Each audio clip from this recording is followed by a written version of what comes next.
하나님의 말씀 함께 보겠습니다. 마가복음 11장 1절에서 10절까지 말씀이 되겠습니다.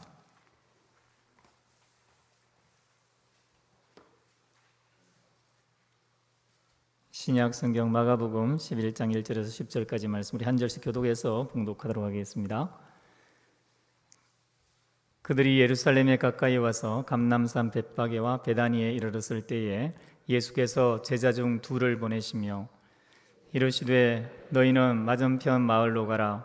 그리로 들어가면 곧 아직 아무도 타보지 않은 나귀 새끼가 매여 있는 것을 보리니 풀어 끌고 오라. 만일 누가 너희에게 왜 이렇게 하느냐 묻거든 주가 쓰시겠다 하라. 그리하면 즉시 이리로 보내리라 하시니 제자들이 가서 본즉 나귀 새끼가 문 앞 거리에 매여 있는지라. 그것을 푸니 거기 서 있는 사람 중 어떤 이들이 이르되 나귀 새끼를 풀어 무엇 하려느냐 하매 제자들이 예수께 이르신 대로 말한데 이에 허락하는지라. 나귀 새끼를 예수께로 끌고 와서 자기들의 겉옷을 그 위에 얹어 놓음에 예수께서 타시니 많은 사람들은 자기들의 겉옷을 또 다른 이들은 들에서 벤 나뭇가지를 길에 펴며 앞에서 가고 뒤에서 따르는 자들이 소리 지르되 호산나 찬송하리로다 주의 이름으로 오시는 이여 찬송하리로다 오는 우리 조상 다윗의 나라여 가장 높은 곳에서 호산나 하더라. 아멘. 마가복음 11장은 예수님의 마지막 일주일의 순환 생애를 기록한 첫 번째 날입니다. 그러니까 마가복음을 기록하면서 마가복음 10장까지는 예수님의 3년 6개월 동안의 일주일이 빠진 시간들을 기록을 했고 마가복음 11장부터 16장까지 6장에 걸쳐서 예수님의 일주일의 생애를 기록한 것이죠. 시간적으로 보면은 예수님의 사생활이 거의 빠진 상태에서 공생애가 시작되었고 공생애를 시작해서 기록한 부분도 10장 정도밖에 기록이 안 되고 나머지 일주일은 6장을 기록을 했다. 이렇게 본다면 앞에 있는 부분보다 뒤에 있는 부분, 특별히 예수님의 순환기사가 가장 중요한 예수님의 생애다라는 것을 마가가 보여주는 것이죠. 그리고 오늘 우리는 그 중에 마가복음 11장 1절에서 10절까지의 말씀에 나와 있는 예수님이 예루살렘 성으로 들어가는 왕으로서 이스라엘 백성을 구원하기 위해서 오신 예수님이 어떻게 예루살렘에 들어가는가 하는 장면을 보고 있습니다. 그리고 오늘 이 말씀을 통해서 주가 쓰시겠다, 주가 쓰시려거든 이란 제목으로 오늘 말씀에 집중해서 은혜를 받기를 원합니다. 여러분, 주님이 쓰시려면 어떤 사람이 어떤 상태에서 사용될 수 있는가 하는 것을 오늘 본문을 통해서 우리의 삶에 적용해 볼 수 있고 또 예수님은 어떻게 사용되었고 예수님의 제자들은 어떻게 사용되었는지를 보면서 우리의 삶을 돌아볼 수가 있을 것입니다. 주께서 쓰시려거든 제일 먼저 필요한 것이 뭐냐면 준비해야 합니다. 디모데후서 2장 20절과 21절에 보면은 큰 집에는 금그릇도 은그릇도 나무그릇도 질그릇도 있는데 그 중에 쓰기에 합당한 그릇은 어떤 그릇이냐면 깨끗하고 준비되어서 있는 그릇이라는 거예요. 모든 일에 준비된 그릇이 사용된다는 거죠. 여러분, 성경의 모든 역사는 예수님을 중심으로 구약이 기록되었고 신약도 예수님의 생애와 사건을 중심으로 기록하고 있습니다. 예수님 오시기 전 인류의 4,000년 역사 가운데 예수님은 수많은 메시아 사건을 통해서 예언되어져 왔죠. 그리고 그 놀라운 사건이 예수님이 감람산에서 예루살렘으로 내려가 들어가시는 이 일을 통해 일어나는데 그 중에 준비된 예수님이 준비된 제자들을 통해 준비된 동물을 사용하는 거예요. 그러니까 준비된 사람만 이 하나님의 놀라운 사역에 동참할 수 있는 것입니다. 그런 면에서 우리가 준비되어 있어야 한다는 것은 얼마나 큰 도전인지 모릅니다. 예수님을 보십시오. 예수님은 8장, 9장, 10장에 걸쳐서 제자들에게 내가 예루살렘에 올라가면 반드시 사람들에게 넘겨지고 그리고 십자가에 죽을 것이다. 죽은 뒤에 살아날 것이다.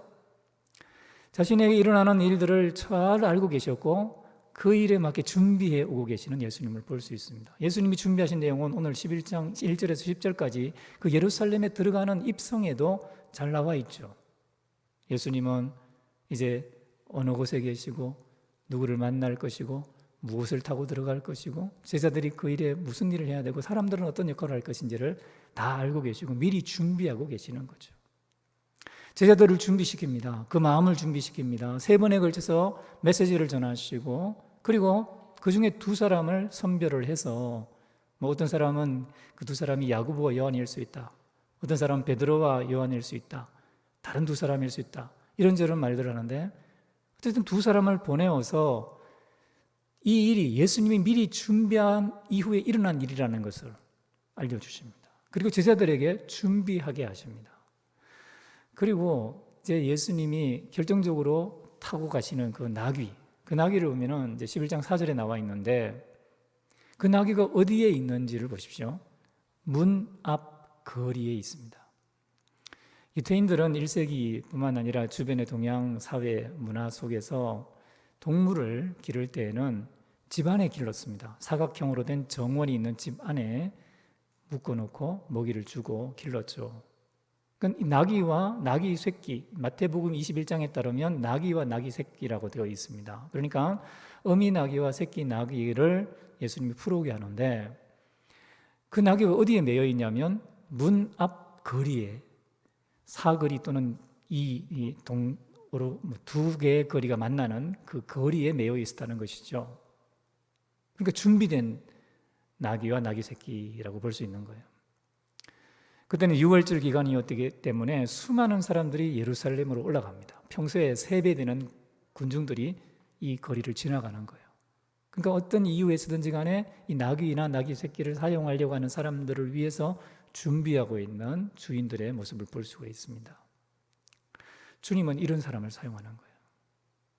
여러분, 메시아의 예루살렘 입성이라고 하는 왕이 하나님의 나라 영광을 위해서 구원 사역을 이루는 이 놀라운 행렬에 나귀와 나귀 새끼가 사용되어지는 그 주인이나 그 일에 부름받은 제자들이나 미리 준비하신 예수님이나 얼마나 중요한 존재들인지 모릅니다. 그런데 모두 준비된 사람들이 사용됩니다. 여러분, 우리는 주님의 나라를 위해서 주님께 쓰임받기를 원합니다. 우리가 금그릇이든 은그릇이든 나무그릇이든 질그릇이든 상관없이 준비되면 사용됩니다. 타고난 조건, 배경, 인품, 기질, 성격, 천인천색 만인만색 다 다릅니다.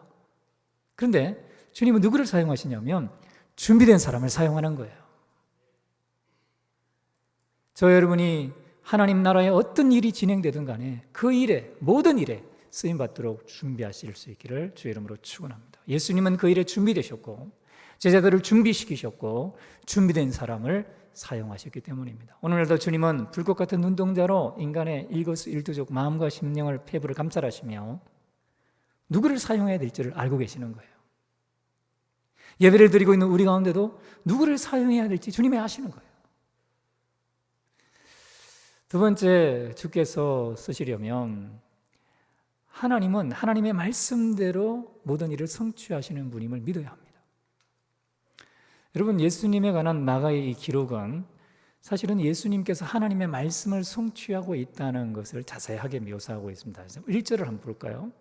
1절에 보면 그들이 예루살렘에 가까이 와서 감람산 벳파게와 베다니에 이르렀을 때에 예수께서 제자 중 2를 보내시며 이렇게 기록되어 있습니다. 이걸 그냥 오늘날 우리의 문화와 우리의 인식으로 읽으면 뭐 누가 어디서 무엇을 어떻게 했네, 신문 기사에 읽듯이 사건을 그냥 어디 그런 뭐 정도로 읽어낼 수가 있어요. 그런데 사실 이것은 놀라운 하나님의 말씀을 성취하시는 예수님의 행로를 기록한 것입니다. 자, 1절에 예수님이 어디에 지금 서 계십니까?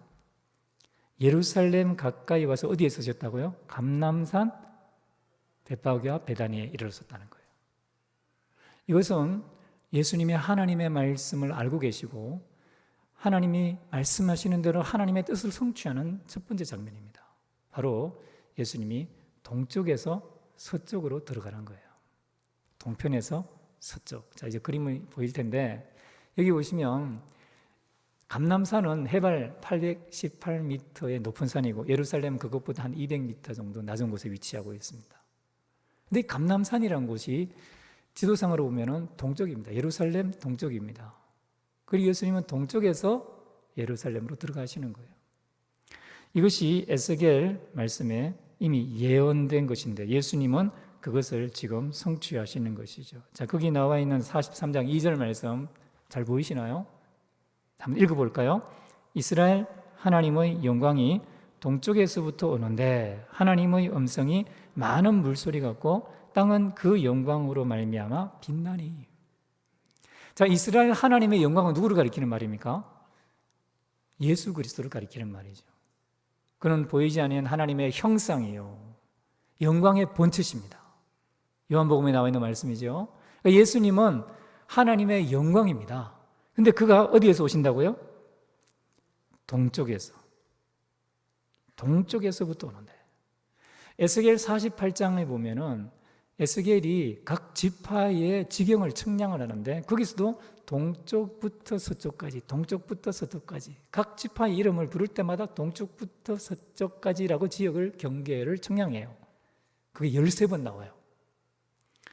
스가랴 14장을 보면 이런 말이 있습니다. 4절 준비되지 않았지만 한번 볼게요. 그날에 그의 발이 예루살렘 앞 곧 동쪽 감람산에 서실 것이요. 다시 말씀드립니다. 어디라고요? 그날에 그의 발이 예루살렘 앞 곧 동쪽 감람산에 서실 것이요. 여러분이 예수님이 예루살렘으로 갈 수 있는 길이 여리고를 통과해서 감람산 벳다위가 베다니에서 들어갈 수 있는 길도 있지만 서쪽에서 문이 많잖아요. 예루살렘에 들어가는 성문이 서쪽에서 들어갈 수도 있어요. 근데 왜 예수님이 그날 그 시간에는 동쪽 문으로 들어가셨냐면 에스겔 말씀과 스가랴에 나와 있는 예언, 하나님의 말씀을 성취하시는 거예요. 하나님은 하나님 말씀을 반드시 성취하시는데 예수님이 하나님의 말씀을 성취하는 장면을 보여주는 거죠. 그리고 우리가 잘 알듯이 예수님은 어린 나귀를 타셨는데 이것도 스가랴 9장 9절의 말씀을 예수님이 성취하는 것 아닙니까? 스가랴 9장 9절이 어떤 말씀입니까? 우리 한번 같이 읽어볼까요? 시온의 딸아, 화면 나올 텐데 화면 한번 보여주시죠. 스가랴 9장 9절 그림을 보여주시면 됩니다. 두 번째 그림. 자, 거기 보니까 나귀를 타신 예수님이 난다. 스가랴 9장 9절 한번 읽어볼까요? 시작. 시온의 딸아 크게 기뻐할지어다. 예루살렘의 딸아 즐거이 부를지어다. 보라 내 왕이 내게 임하시나니 그는 공의로우시며 구원을 베푸시며 겸손하여서 나귀를 타시나니 나귀의 작은 것 곧 나귀 새끼니라. 나귀까지 추적했다가 나귀 새끼까지 추적하고 있는 스가랴 9장 9절의 말씀을 볼 수가 있어요. 여러분 저기 나와 있는 그림 중에 어느 그림이 진짜 그림인 것 같아요? 두 가지 다 진짜인데 하나는 방향이 바뀌었어요. 어느 방향이 진짜인 것 같습니까? 제가 원화를 보니까 예수님이 서쪽에서 동쪽으로 들어가도록 그림이 묘사되어 있더라고요. 제가 볼 때 왼쪽에 있는 그림입니다. 그러나 예수님은 사실은 오른쪽 동쪽에서 서쪽으로 들어가셨죠. 그래서 제가 그림을 고쳐서 여러분에게 보여드리려고 했고요. 예수님이 무엇을 탔다고요? 나귀 새끼를 타십니다. 이것이 예수님이 하나님의 말씀을 성취하기 위한 것입니다. 자, 정황을 한번 설명을 드려볼게요. 예수님은 지금까지 동물을 타신 적이 없습니다. 가르치고 치유하고 전파하는 모든 전도사역, 치유사역, 말씀사역에 예수님이 나귀를 탔다. 무슨 어떤 교통수단을 이용했다라는 성경 구절이 없습니다. 오직 여기에서만 나옵니다. 게다가 그 당시 예루살렘으로 올라가는 유월절을 지키기 위한 수많은 군중들이 감람산까지는 나귀를 타고 올 수가 있습니다. 올라가야 되니까 이 길이 험하니까 사람이 그냥 어리거나 또는 유약하거나 병이 있거나 여인 같은 경우에는 올라가기 힘든 길입니다. 그럴 경우에 나귀를 타고 올라갈 수 있습니다. 그런데 818m에서 600m에 해당하는 200m 정도 내려오는 이 내리막길에는 굳이 나귀를 탈 수도 없고 탈 필요도 없고 타면 위험할 수도 있습니다. 오히려 내려오는 길에는 사람들이 나귀 위에서 내려와서 묵상을 하며 이제 예루살렘으로 올라가는 길을 앞두고 할렐 찬양을 부릅니다. 시편 113편에서 또 118편에 나와 있는 그 예루살렘을 성전으로 올라가는 찬양을 부르며 가는 길이에요. 근데 예수님이 지금까지 나귀를 타고 오지 않으시다가 굳이 여기 이르러서 나귀를 타시는 거예요. 왜요? 예수님이 다리가 아파서 그랬습니까? 아닙니다. 예수님이 하나님의 말씀을 성취하기 위해서입니다. 예수님은 하나님 말씀이 성취되는 장면을 자신의 행동을 통해 보여주시며 자신이 메시아임을 증명하시고, 그리고 하나님의 말씀은 반드시 1.1획도 변함없이 이루어진다는 사실을 증명하시는 겁니다.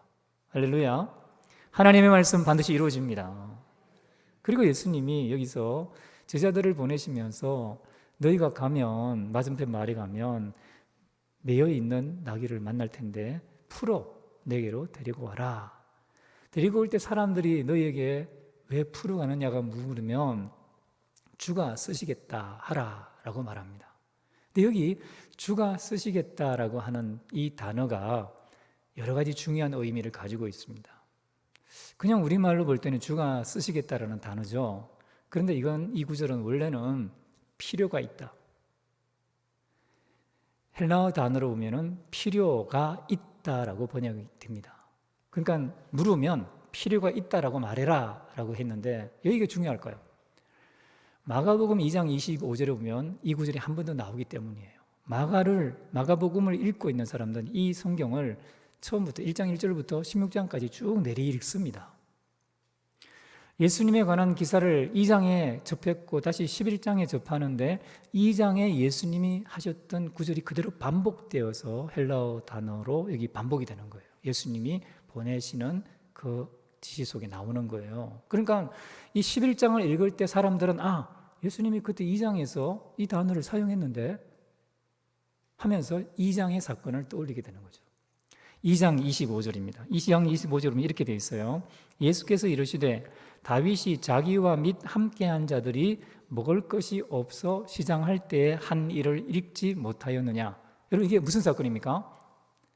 다윗이 사울 왕이 자기를 죽이려고 하니까 자기와 함께 했던 군사들과 함께 놉 땅으로 도망을 갑니다. 그리고 거룩한 떡을 좀 먹으려고 시장할 때 배가 고플 때 도움을 청하죠. 근데 예수님이 그 사건을 인용을 하면서 아직도 왕이 아닌 다윗이 핍박을 받고 있지만 이후에 이스라엘의 참된 왕으로 등극할 거다. 지금 벌써 사무엘에게 기름 부음 받아 실제는 왕이지만 아직 형식상 왕이 아닌 그는 나중에 왕으로 등극할 텐데 그것을 돕기 위해서 제사장이 거룩한 떡을 쓸 수 있도록 먹을 수 있도록 내어준다라고 말하거든요. 그때 먹을 것이 없어라고 하는 2장 25절의 이 구절이 헬라어 원문으로 보면은 필요가 있다라는 단어입니다. 그러니까 예수님께 보냄을 받는 제자들이 예수님이 그때 다윗에 관해서 이야기하면서 아직 미래의 왕이고 왕으로 세움받았지만 왕으로 등극하지 못한 그 다윗을 돕기 위해서 제사장이 떡을 줄 때에 먹을 것이 없어, 즉 필요가 있어라고 말했는데 오늘 여기서도 예수님이 우리를 보내며 필요가 있어라고 말하네. 그러면 지금 예수님이 자신은 다윗 왕처럼 실제는 왕이지만 아직 왕으로 등극하지 못하고 필요가 있는, 쓸 것이 필요한 왕이라는 의미네. 또 이 글을 듣고 읽고 있는 사람들도 예수님이 지금 자신을 다윗의 후손 왕 메시아로 말씀하고 계시네 라고 이해하게 되는 거죠. 이해가 되십니까? 할렐루야. 예수님이 지금 자신이 구약에 예언된 다윗의 후손으로 말씀을 성취하고 있다는 것을 사건을 통해, 말씀을 통해 제자들에게 가르치는 거죠. 우리에게도 설명하는 겁니다. 예수님은 하나님의 말씀을 성취하시는 상황 가운데 있는 거예요. 그래서 가서 물어보니까 실제로 사람들이 물어보고 제자들이 그렇게 대답하니까 그 일대로 쓰임받는 거죠. 여러분, 그렇습니다. 하나님은 오늘날도 하나님의 말씀을 이루어 가십니다. 하나님의 말씀 1.1획도 변함이 없이 성취되십니다. 우리는 하나님의 말씀을 붙잡고 하나님의 말씀이 우리에게 요구할 때에 응답하면 됩니다. 그리고 하나님의 말씀의 성취를 보게 되는 것입니다. 우리 하나님은 우리를 향한 놀라운 계획도 하나도 남김없이 이루실 것입니다. 우리가 그 가운데서 혹시 필요가 있어서 시장할 수도 있고 모자랄 수도 있고 뭔가 낙이나 아니면 먹을 것처럼 좀 도움이 필요할 때 우리 하나님은 다 보고 계시고 무사람의 행위와 모든 처지를 아신 하나님께서 필요한 곳에 보내시고 필요한 사람들을 동원해서 하나님의 일들이 일어나게 하는 겁니다. 이것이 하나님의 나라가 진행되는 방식입니다. 예전이나 지금이나 변함없습니다. 살아계신 예수님은 지금도 동일하게 역사하시는 거예요. 할렐루야. 우리는 그 가운데 주님을 섬기는 거죠. 여기에 우리 모두가 쓰임받기를 원합니다. 세 번째로 주께서 쓰시려면 예수님이 죄에서 구원하시는 분 메시아로 오신 구원자로 오신 것을 이해하여야만 합니다. 여러분, 예수님의 이 7절과 10절에 나와 있는 묘사를 보면은 이제 군중들과 제자들이 예수님이 이렇게 하는 행동과 그 말씀을 통해 예수님이 메시아라는 사실을 이해한 것 같아요. 그들이 눈치를 챘습니다. 나귀 새끼를 타자마자 사람들이 겉옷을 벗어 안장을 지우고 거리에 깔고 앞에서 끌고 뒤에서 밀면서 9절 10절에 보니까 노래를 부르기 시작합니다. 호산나 주의 이름으로 오시는 이여 찬송하리로다 다윗의 왕자를 하면서 다윗의 나라를 가지고 오시는 이여 하면서 찬양하는 거예요. 여러분, 사람들이 이미 우리가 지금 이해하고 설명드렸던 이 부분들은요, 구약에 익숙했던 이스라엘 백성들은 누구나 다 알고 있는 부분인 거죠. 그러니까 예수님이 메시아다, 예수님이 왕이다라고 선포하고 맞이하는 거예요. 근데 그들이 몰랐던 것이 있습니다. 그게 뭐냐면 스가랴 9장 9절은 알았는데 스가랴 9장 10절에 나와 있는 이 부분이 초림 예수님, 메시아 예수님이 초림했을 때 일어난 사건으로 오해한 것이죠. 9장 10절을 보면은 우리가 조금 전에 보았던 그림에 나와 있는데 거기에 내용이 뭐냐 하면 메시아가 오면은 정의로 공의로 다스린다는 거예요. 그러니까 정의로 공의로 다스린다라고 스가랴 9장 10절에 예언을 해놓았고 다른 이 선지자들도 그렇게 메시아가 왔을 때 메시아의 나라가 다윗의 왕국이 회복되는 것으로 예언을 해놓았는데 이것이 초림 때인지 재림 때인지에 대한 시간적 간격을 오해한 거예요. 예수님이 초림하셨을 때에는 하나님의 정의를 이루는 것은 맞지만 하나님의 정의를 자신의 몸의 진노를 쏟는 것으로 이루신 거예요. 즉 모든 인류가 죄 가운데 죽어야 마땅하고 죄로 말미암아 영원한 심판을 받아야 되는데 예수님이 자기 몸에 하나님의 진노를 짊어지심으로 말미암아 하나님의 정의를 이루신다는 이 사실을 9장 10절 때문에 오해하고 헷갈리게 된 거죠. 완전한 하나님의 진노, 완전한 하나님의 정의가 이 땅 가운데 모든 악인을 멸하시고 악을 조장하는 모든 사단과 사단의 졸개들, 이 세상 풍조를 멸하시는 것은 백보자 심판이 있는 재림 때에 있는데 이 시간적 간격을 오해하는 거예요. 그들은 메시아가 올 때 해야 될 일을 했습니다. 할렐루야 찬양을 불렀습니다. 호산나라고 찬양했습니다. 다윗의 왕자로 오시는 이라고 찬양했습니다. 메시아를 높였습니다. 그런데 죄에서 구원하기 위한 예수님을 이해하지 못한 거예요. 여러분, 이것이 오늘날 신앙생활하고 있는 예수님을 따르는 우리에게도 일어날 수 있는 사건입니다. 마지막 날 하나님께서 모든 것을 완벽한 정의를 이루심으로 해결하실 겁니다. 그러나 지금은 아직도 초림하신 예수님의 십자가 구원의 복음이 선포되는 때입니다. 아직 완전한 하나님의 나라는 오지 않았습니다. 그래서 이미 그러나 아직 아니라고 하는 이 복음의 긴장성 속에 우리는 살아갑니다. 이때를 우리는 말세라고 합니다. 초림과 재림 사이를 말세라고 합니다. 말세를 살아가는 거예요. 이걸 이해하지 못하면 우리는 정치적으로 군사적으로 나라를 정복하고 뒤엎고 사람들을 칼과 창으로 군마로 짓밟아야 완전한 하나님의 나라가 이루는 것으로 착각할 수 있습니다. 모하메트가 그랬죠. 여러분, 모하메트가 그 예루살렘 성으로 들어왔을 때 그는 어떻게 했습니까? 칼을 들고 그 지금 모하메트를 섬기는 그 신당에 가면 아직도 칼이 있잖아요. 한 손에는 칼, 한 손에는 코란을 들고 코란이 아니면 칼을 받아들고 죽을래 살래 위협하고 억압하면서 정복했습니다. 로마의 군인들, 황제들이 예루살렘으로 들어올 때 그들은 흰 말을 타고 6천 명의 근위대를 거느리고 자기들의 포로를 포성줄에 묶은 채 전리품을 가지고 휘황찬란한 모습으로 박수갈채를 받으면 너희들도 이 왕을 모시지 않으면 이런 포로들처럼 잡혀서 모든 것을 빼앗길 수 있다라고 하는 위협 속에 들어갔습니다. 그러나 예수님은 그렇게 입성하지 않으셨습니다. 그리고 우리에게 오늘날 그 죄에서 구원하시는 예수님을 위해서 사용되라고 말씀하는 거예요. 복음을 위해서 사용되라고 말씀하는 것입니다. 복음이 전파되는 일을 위하여 에너지와 자원과 시간과 정성을 사용하라고 말씀하시는 겁니다. 그렇게 주님 앞에 헌신할 때에 주께 쓰임받는 겁니다. 주님은 그런 사람을 찾으십니다. 제자들에게 그런 모습을 보이셨고 제자들은 이 부분을 완전하게 성령이 임한 다음에 이해하고 그리고 그들의 삶을 복음을 위해서 헌신한 것입니다. 예수님이 남겨놓은 성령 충만을 받은 하나님의 영이 가득하게 임했던 가장 완전한 하나님의 뜻을 이해했던 제자들이 세상을 로마를 뒤엎는 일들을 하지 않았죠. 세상을 정복하는 일들을 하지 않았습니다. 오히려 유리 방황하고 글식하면서 집 없이 그리고 안전한 처소 없이 예수님처럼 피 묻은 십자가의 복음을 전할 때에 가르치고 치유하고 전파하는 사역을 한 것입니다. 우리가 주님께 쓰임받는 것도 바로 이와 같은 주의 십자가 구원의 복음, 죄에서 구원하시는 메시아를 전하는 것으로 진행되어야 될 줄로 믿습니다.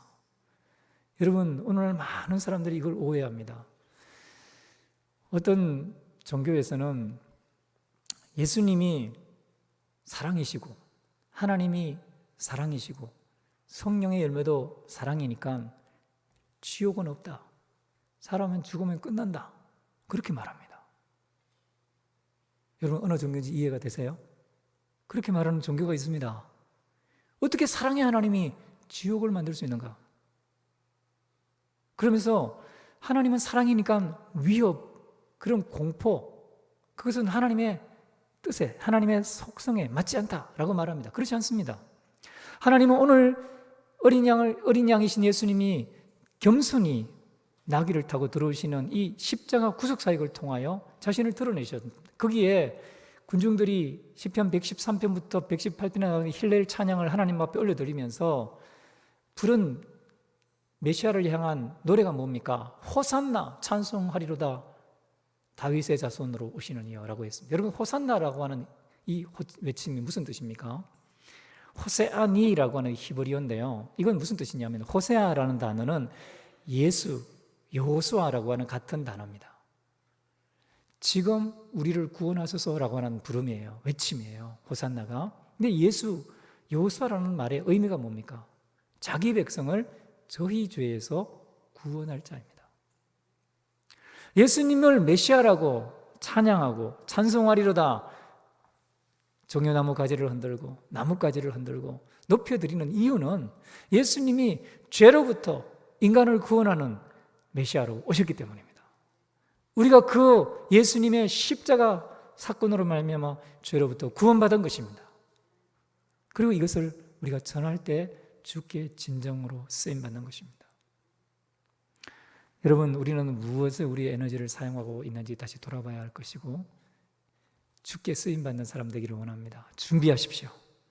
주님이 나에게 명령하시기만 하면 무슨 일에든지 사용되겠습니다. 내가 금그릇이든 은그릇이든 나무그릇이든 질그릇이든 상관없이 준비하겠습니다. 준비하시기 바랍니다. 그리고 하나님의 말씀은 1.1억도 변함없이 완전히 이루어진다는 것을 믿고 말씀대로 순종하시길 바랍니다. 마지막으로 예수 그리스도의 십자가 구속사역, 모든 사람을 죄로부터 구원하시는 주님의 사역에 동참하시기 바랍니다. 그런 사람이 진정 주님께 사용되는 사람들입니다. 오늘 말씀 가지고 여러분 주님 나라 위해서 귀하게 사용되시다가 하나님 앞에 큰 상급 받으시기를 주의 이름으로 축원합니다.